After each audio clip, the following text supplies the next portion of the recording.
Good YouTube? It's your boy, Blue Blood Sports TV, back at y'all with another one. So undefeated 3-division world champion superstar boxer, Javonte Davis, 26 wins, no losses, no draw. 24 big wins by way of knockout. He is 27 years of age, 5'5" with a 67-inch arm reach. He's going into a May 28th showdown with fellow stablemate, undefeated WBA lightweight title interim challenger in Rolando Romero, who has 14 wins, no loss, and no draw, 12 wins by way of knockout. He is 26 years of age, stands at 5'8" with a 68-inch arm reach. With that said, this is a fight, obviously, that the fans were not clamoring for, but it's an action-packed fight, okay? Javonte Davis himself, he stated that this is not a fight he was looking for. This is a fight Rolando Romero had been, building up for quite some time, okay? He's been calling for this fight for a while. This fight was initially scheduled to take place December 5th of last year at the Staples Center in Los Angeles, California.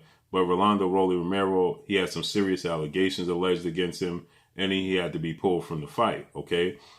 He was replaced by Mexican star boxer Isaac Pitbull Cruz. Javonte Davis, he faced Isaac Cruz Sunday, December 5th. In the 6th round of the fight, he broke his dominant hand. He's a southpaw. He broke his left hand in about the 6th round. Some people say fractured it, sprained it. He injured his left hand in the 6th round. He showed his boxing ability, his versatility, his skill set, and he won a unanimous decision. With that said, Rolando Romero was cleared of everything, and now reinserted is Rolando Romero. Javonte Davis, he stated that the only reason he's fighting Rolando Romero, and he called him a clown, is stated that because his contract is up with legendary, retired Hall of Fame, iconic superstar boxer Floyd Mayweather and Mayweather Promotions, and so they got him fighting an in-house stablemate fight, okay?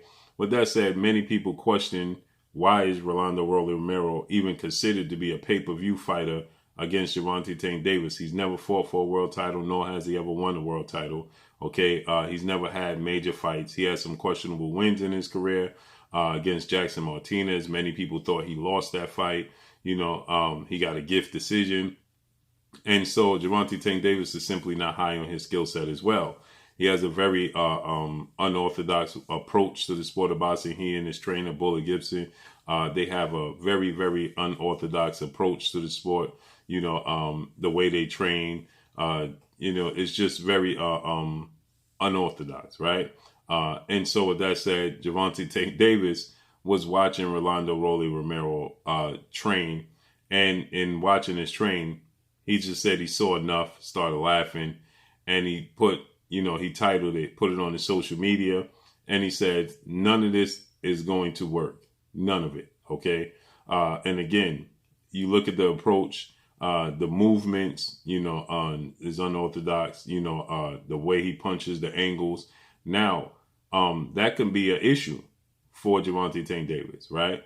We saw a lot of awkward guys, a lot of awkward styles, like, for instance, Emmanuel Augustus, who's known to be the drunken master, okay? He fought against Floyd Mayweather. Floyd Mayweather still lets you know to this day that was the toughest fight of Floyd Mayweather's career, the fight with Emmanuel Augustus, okay?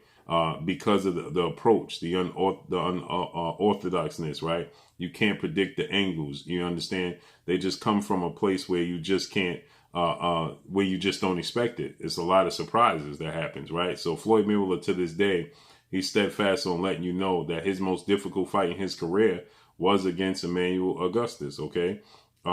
He says that was the toughest fight because he had to figure out Emmanuel Augustus. This was back in October of 2000, okay? Floyd Mayweather was a professional already for 2 years, okay? And was a world champion. And then Floyd Mayweather, he fought another guy that was very, very unorthodox in Marcos El Chino Madonna back in 2014, 14 years later. Okay, ended up having to fight him twice. Why? Because the first fight ended a majority decision. Second fight ended a unanimous decision. But it was a very close fight, the first fight. Okay, why? Because of the approach of Marcos El Chino Madonna. Okay, very unorthodox angles that they use, the way they deliver their punches. It's just you can't predict it. It's unforeseen in their approach. And so with that said, you know, it made it very difficult for Floyd Mayweather, okay?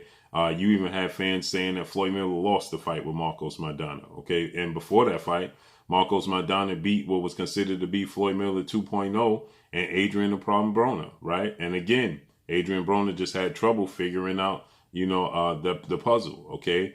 It was ironic because after that, after Adrian Broner lost, and people were saying Adrian Broner was Floyd Mayweather 2.0, he was the next Floyd Mayweather. Floyd Mayweather said, okay, I'll fight Madonna. Let's see how he does with the real Floyd Mayweather. And guess what? He gave Floyd Mayweather everything he could handle and had people. Now, I wasn't personally one that thought Madonna won the fight. I thought it was a close fight. It was a competitive fight, entertaining. But, you know, again, to Floyd Mayweather's surprise, Marcos Madonna, he made it a very difficult fight.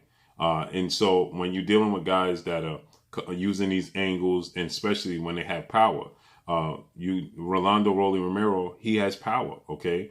And he comes from, they have this unethical confidence, right? A confidence that's just not, you know, you know, it's a confidence that just, it comes from a weird place, right? And let's just say that. And so Rolando Romero is very, very confident in his abilities. This is a fight he's been calling for. He believes he can win this fight. You know, he has power, and that makes for a very risky fight when you have a guy that's confident and don't know what the rest of the world sees. Okay, they're not aware. Okay, when the rest of the world looks at him and says, "What is he doing?" He don't know what he's doing. He's unorthodox. You know, look how he's delivering it. They don't see that. They don't understand because it's just the makeup of who they are. And that could be a problem for their opponents because they're naturally doing what they do. Okay. This is who they are. And you are used to being taught that punches come from this angle, to counter this, to catch this punch and be in this place. And that's not what they do. Okay. Again, like Marcos Madonna, they throw punches. Gennady Triple G Golovkin, he throws this weird overhook that just lands in a spot where you're just not supposed to bunch on the top of the skull, right? Deontay Wilder, the way he delivers his punches is just not taught. It's just unethical, right? It's just not the way it's supposed to be. It's not textbook. And because they go outside the lines, when you have fighters that fight inside the lines who are skilled and technically sound and have the abilities of a Javonte Davis, you know, has the hand speed. He has the power. He could box lateral, side to side. He could box north and south. He could box on the back foot. Okay, he could fight on the inside if he need to. He could be a dog on the inside. He could fight in mid-range. He could fight on the outside. He fights in every level, okay?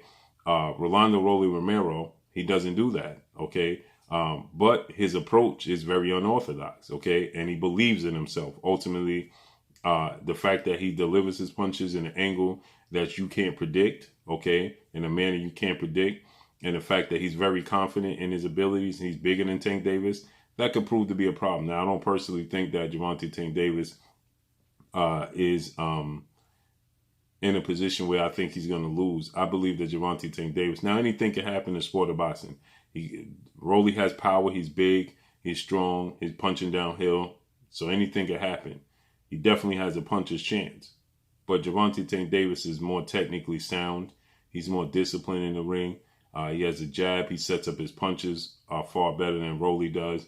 His ring IQ, ultimately, I believe, is what's going to be the difference because Javonte Tank Davis sees and knows everything. He knows every square inch of the ring, okay? He knows where his back is against the ropes. He sets up his punches and his knockouts beautiful. Many people get enamored with Javonte Tank Davis' punching power, and they dismiss his ability to box and his ability to make adjustments, okay?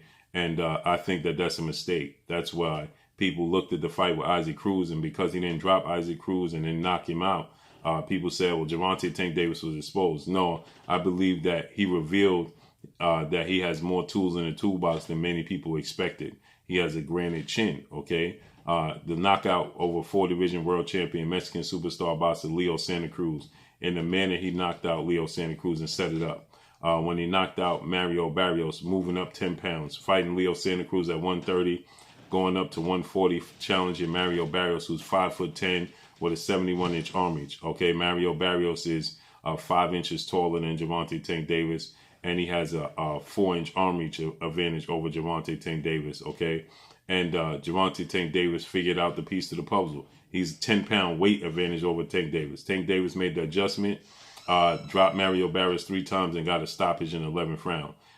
And just a testament to what Tank Davis did. You look at Mario Barrios, he then moved up after being brutally knocked out by Tank. The very next fight, he moves up from 140 to 147. Challenged former unified welterweight world champion, superstar boxer Keith one-time Thurman, hence the nickname One Time, who has a lot of power. Keith Thurman was hurt multiple times against Mario Barrios. Mario Barrios never hit the canvas and definitely wasn't knocked out, made it to the 12th round. And he moved up 7 pounds north to fight the naturally bigger guy in Keith Thurman. Javonte Tank Davis moved up 10 pounds north and fought the naturally bigger guy in Mario Barrios.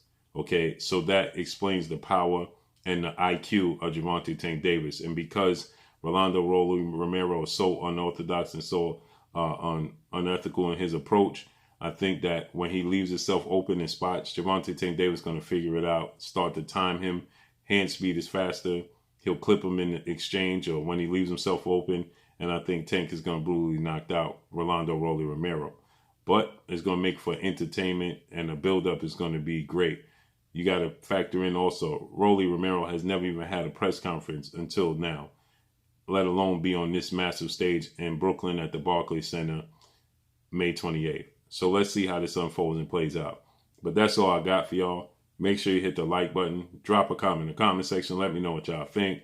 Y'all already know what it is. It's your boy Blue, Blue Blood Sports TV. Hate, like, comment, and subscribe. You haven't subscribed, hit the subscribe button. Hit the like button. Hit the bell icon to get all the new notifications. Follow me on Instagram at Blue Blood Sports TV, all one word. Y'all already know what it is. Shout out to the entire LDBC. Shout out to New Media. Shout out to Black Media Row. Make sure you like and share your videos. That's all I got for y'all. Peace.